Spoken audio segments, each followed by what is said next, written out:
and I am board. Oh. This is Tom Quiner, and I'm board president for Pulse Life Advocates. We defend and protect the dignity of the human person from the instant of fertilization to natural death. I have the honor tonight to be sitting here with Brenna Bird to discuss her campaign for Attorney General for the state of Iowa. This has become an increasingly important position, not just in Iowa, but throughout the country. So I'd like to welcome Brenna. Brenna, thank you for being here, taking the time from your busy campaign. Oh, yeah. Well, I'm glad to do it. And it's good to see you, Tom. And I appreciate the work that you do. Well, thank you so much. How's your campaign going? Well, we are working hard. It's going well. You know, right now we're neck and neck and working hard all over the state. We're on the bus tour with the governor, reminding people to vote and to have their friends vote. Why are you running? Well, you know, Iowa really needs a new attorney general, one who will do the job. The one we have right now is Tom Miller. He's been in office since 1978, and he's really stopped doing the job, kind of retired on the job. I'm a prosecutor, so I'll enforce our laws and back the blue. I'll also stand up to the Biden administration when they go too far into the laws and Constitution. And I know an issue that's important to you with the life issue. There are some really important things that state attorney generals can do. You know, the Dobbs case was brought about by Lynn Fitch, the attorney general of Mississippi. She was the leader of that case. And today, attorneys general are on the front lines of the life issue. Man, you have become very important to our movement. So what does being pro-life mean to you, Brenna? Well, it just means that I respect and value all innocent human life from conception to natural death. It's as simple as that. And we should protect innocent human life as a society and as a culture. Yeah, you know, the irony of this campaign is your opponent, Tom Miller, was pro-life when he ran the first time. But he's now, I'm looking at my notes, Brenna, and it's recused himself twice from litigating on behalf of the state, first in 2018, when Governor Reynolds signed the heartbeat bill into law, and then again this year on the case to vacate the injunction against the heartbeat bill. So what is your opinion of Attorney General for doing this? Yeah, well, it's, you know, that I don't think that what he did, and I'll just take you through some of that history that you're referencing. You know, when he first got elected in 1978, he was pro-life. He was a pro-life Democrat, and I even remember my parents. They were pro-life, of course, and are pro-life, and they crossed over in the primary to vote for him for governor in 1990 because he was a pro-life Democrat. You know, that was something they were very supportive of. And then when he wanted to get back into the AG's office after losing that primary, he changed his position on the life issue. And today, the position that he gives is he supports Roe v. Wade. He supports Roe v. Wade. That means he supports all abortion on demand. And that's a big change. One that quite frankly makes me a little sad to think about it. He has defended laws at different times when he thought that was the right thing to do politically. But here, you're right, he refused to defend the heartbeat bill in 2016. And Iowa was the first state to pass a bill like that. We're pretty proud of it, but he refused to defend it because he said it conflicted with his core beliefs.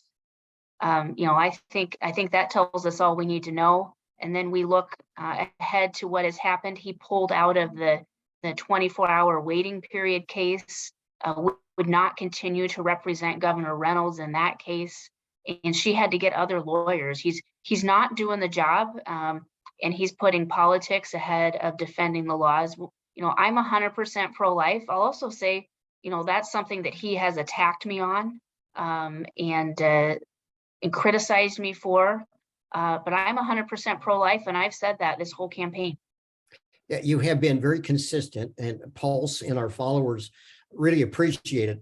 There's an aspect of the whole legal climate today that leaves a lot of rank and file people confused.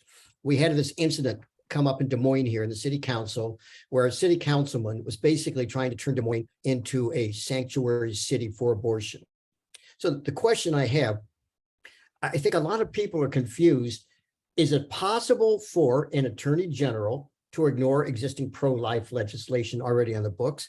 Is it possible for a county attorney? Is it possible for a city council? We're very confused. Can you shed some light and why is attorney general so important? Yeah, well, it is so important because, I'll just say number one, many of the toughest issues of our time that are dealt with by our legislators, they will end up in court because those who lose will challenge them in the court system. And so it's very important to have an attorney general who will defend state laws. I will do that, who will do a good job there. And if your attorney general refuses to defend a state law when it's challenged in court, an attorney general even has the power to keep a governor from defending it themselves. The attorney general is the one who has that responsibility. Now, Tom Miller has said that Governor Reynolds can have her lawyers do that. He's making a concession there, but there's a lot of responsibility in that office of attorney general. And you have to, these days, have a lawyer who will fight for you in the courts because so many issues are decided there. So many important things end up in the courts after the legislature. Indeed, that's the case. Can the attorney general put heat on a county attorney or a city council who is trying to buck state law or federal law? Sure. Well, what I would say, it depends on what some of that situation would be, but I'll try to answer the question as best I can. There are times that a local government might pass a resolution or something that's not legal. That doesn't make it legal for them to do that. It also doesn't mean that I would be able to actually stop them as attorney general. But when that goes to court, that's when those key arguments take place, when those challenges are taking place. And that's why it's important to have an attorney general who's involved and engaged, and keeping an eye on what's going on with this issue. Boy, that sounds good to us.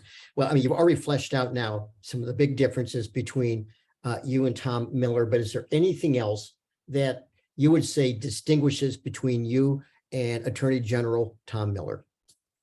Yeah, I think I would just add this, and this is because when he was elected, he was pro-life. And so there are a lot of people that remember the Tom Miller of the 70s and 80s when he was a pro-life populist person, somebody who was working hard for Iowa. And I think what folks have to realize is he's not that person anymore. He's no longer pro-life. He's been very public about that. He supports Roe v. Wade, which is abortion on demand.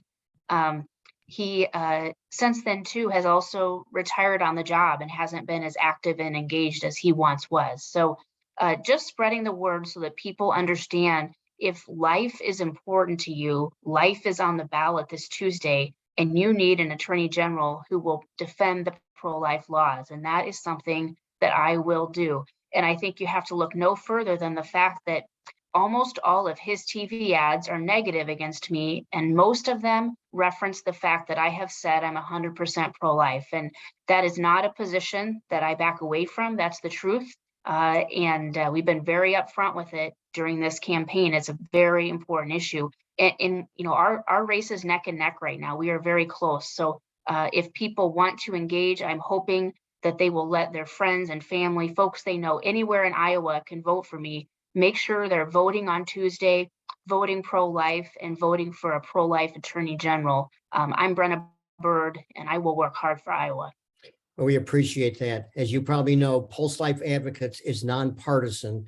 I don't recognize Attorney General Miller's positions anymore. I think I voted for him back in the late 70s because he was pro-life, and we are supporting pro-life candidates throughout the state of Iowa.